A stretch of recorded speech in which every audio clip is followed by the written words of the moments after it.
For my end of semester Unessay project, I'm going to be recreating some recipes from the kitchen of Spade, who is a good family friend of my family's from West Virginia, and she has left behind an incredible cookbook of recipes that I want to share to highlight what it's like living in Appalachia and the food, cuisine, and culture that surrounds living in a relatively harsh environment. And so some of these recipes might not seem very traditional, but that's kind of where they get their flair. And some of them are gonna be good, and I'm excited to try them. And some of them I might not like, but we'll see. So the appetizer is gonna be stuffed mushrooms, and the main course will be a Reuben Casserole. Wrapping it up with dessert, we're gonna have potato candy, which I'm really excited about. Excited to share this with you in this video, and I hope you enjoy watching me cook and explore some of the cuisine of modern Appalachia. All right, our appetizer is really simple. Stuffed mushrooms by combining Boursin cheese and little baby button mushrooms. That's what they're called. I'm gonna wash these real quick and then I'll be back. Our mushrooms have all been washed now. So we wanna take the core there and just delicately use our finger and try to wedge it out. And it might split, which just means you kind of have to be careful. So there is one cord, and we've got about 10 more to do. If the core is really low, on like this one, there's not much left, then if you can't get it out, you can use a knife. So now we're gonna take our Boursin, which is just like spreadable cheese. This one is garlic and herb flavored. And we'll take a mushroom and just dollop the Boursin on top. And we'll gently pat down. And there you have it. And we'll just do that and transfer them all to a baking sheet. So these are ready to go in the oven. They're gonna go in for about 8 to 10 minutes, or until the cheese is bubbly. It's been about 8 minutes. Let's see what we've got.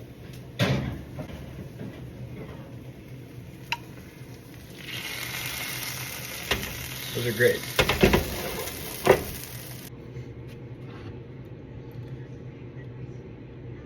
These were super simple to make, but are surprisingly elegant. So let's give them a try.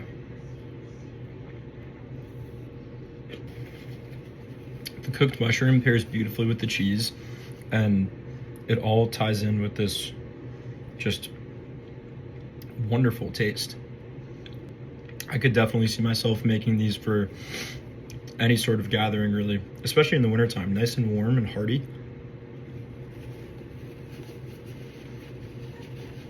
Those are really good. I'll have to give these an 8.6 out of 10. I'd make these again for sure. I love the creativity of this dish. I would never think to do something this simple and have it taste this good.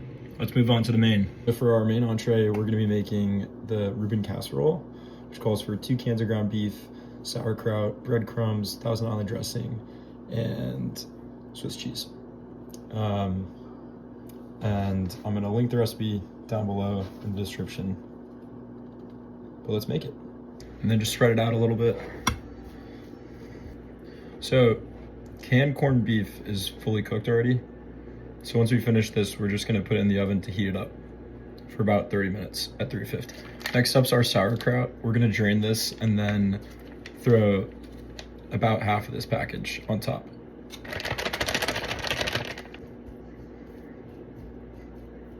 So now that that's done, we're gonna repeat the process one more time until it looks a little bit something like this. Next up, we gotta add our cheese. And we're using Swiss because it is a Reuben. Next up comes a layer of Thousand Island dressing, and then another layer of cheese. Time for one more layer of cheese. And we're gonna bake this in the oven uncovered at 350 for about 30 minutes.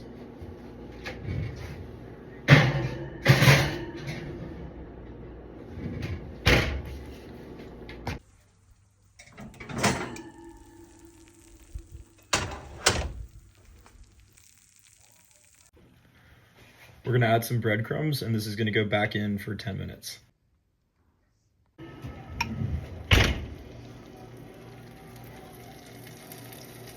Well, it sounds good, and it smells really good too. I'm excited to see what it tastes like.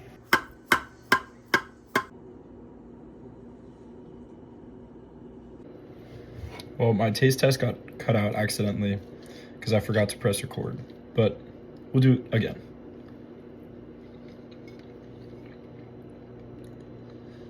So, it tastes pretty good. Definitely different than a Reuben would in sandwich form, but the Reuben casserole is not bad. And the beauty of it was that this dish alone costs under $10 to make, which is really economical in today's economy. A 7.9 out of 10. Not bad at all. Now it's time to make our potato candy.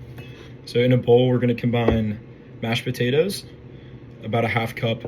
They've been cooled because we don't want that steam to stay inside the mashed potatoes. Otherwise, we can get a really moist dough that would be really hard to thicken up. So these are nice and dry and cold. And we're gonna combine them with 4 ounces of cream cheese and about a teaspoon to a teaspoon and a half of vanilla extract. And we're gonna combine them now. We're gonna add in about 1 cup of powdered sugar at a time until it becomes a firm dough ball. We're almost done. We need a little bit more powdered sugar. Now that our dough is done, we're gonna transfer it to parchment paper. So you want a good amount of parchment paper because our dough is still kind of a little tacky.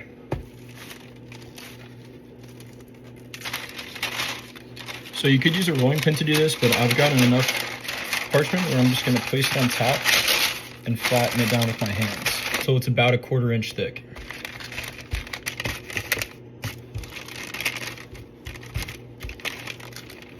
So this is about what we're looking for here. So lastly, on top, we're just gonna add peanut butter.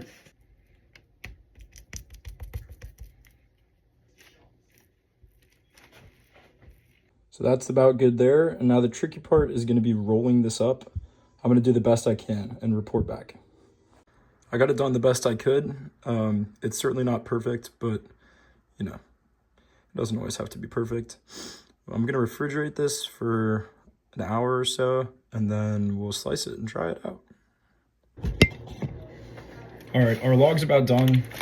We're gonna attempt to unroll it here and slice it.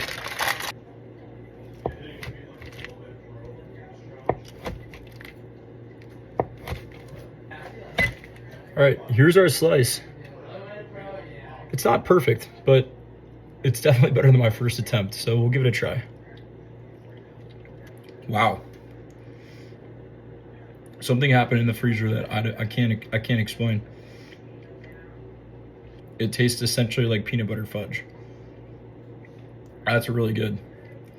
I think I can only have half a bite though. It's like super sweet. But anyways, there you go. Who knew that a potato can make such a good dessert? Not me. Thanks for joining me along in this video. I hope you learned a thing or two. Overall, I think the Spade family is a really interesting, cool family. I'll talk about it in my report, but they're one of the first families that moved to West Virginia, and they came from Germany. So they've taken some of that culture and brought it over, and it's cool to see what that looks like now, hundreds of years down the line. And you get dishes like potato candy. But if you're ever in Hampshire County, West Virginia, you'll see plenty of signs for Spade, Spade Road, Spade Hollow, and those are all places that are connected to this family. And I'm glad I was able to share a little bit of their food culture and cuisine today. And yeah, so thanks for tuning in. and I hope you learned something. Have a good one.